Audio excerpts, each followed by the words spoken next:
नागपुरात उष्णतेचा कहर सुरू आहे। नागपुरात पाऱ्याने 46 अंशांचा टप्पा ओलांडलाय। बुधवारी नागपुरात 46.10 अंश सेल्सिअस तापमान नोंदवलं गेलंय। नागपुरात 24 तासात उष्माघाताने दोघांचा मृत्यू झाल्याची भीती आहे। सकरदरा पुलाखाली 55 वर्षीय व्यक्तीचा मृतदेह सापडलाय, तर नंदनवन सिमेंट रोडवर गणनायक सभागृहाजवळ 70 वर्षीय वृद्धाचा मृत्यू झाल्याचेही समोर आले। नागपूरसह संपूर्ण विदर्भात उकाड्याने कहर केलाय। उष्णतेच्या लाटेने नागपूरकर हैराण झालेत। उकाड्यामुळे होत असलेल्या त्रासाचा आढावा घेतलाय आमचे प्रतिनिधी अखिलेश हळवे यांनी।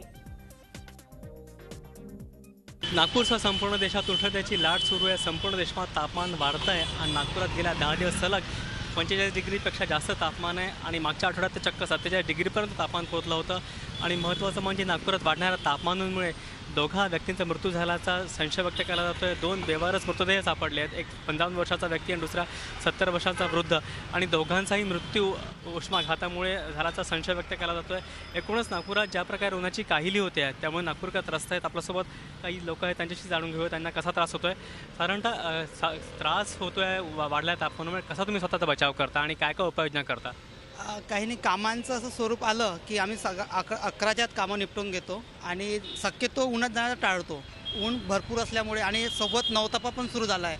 आजचा तर दुसरा दिवस आहे, काल तर व्यवस्थित निघाला, आज तर जास्त गरम आहे। नागपूरचे तापमान दिवसेंदिवस वाढत असल्यामुळे आम्ही घरून निघताना डोक्याला दुपट्टा आणि चष्मा वगैरे घालून निघायला लागते, तर आम्ही स्वतःची काळजी घ्यायला लागते। घराबाहेर पडताना नागपूरकर पूर्ण काळजी घेतात आणि यासारख्या ठिकठिकाणी ज्या लिंबू पाण्याचा म्हणा किंवा उसाच्या रसाचे स्टॉल्स असतात तिथे गर्दी होते आणि ते याचा आस्वाद लोक घेतात।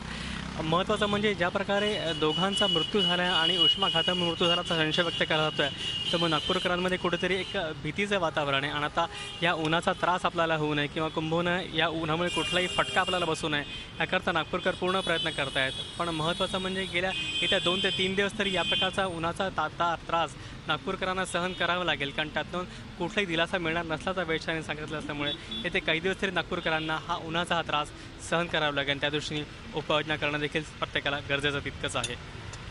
ब्युटी जर्नलिस्ट रत्नशीलसह अखिलेश हळवे, झी मीडिया, नागपूर।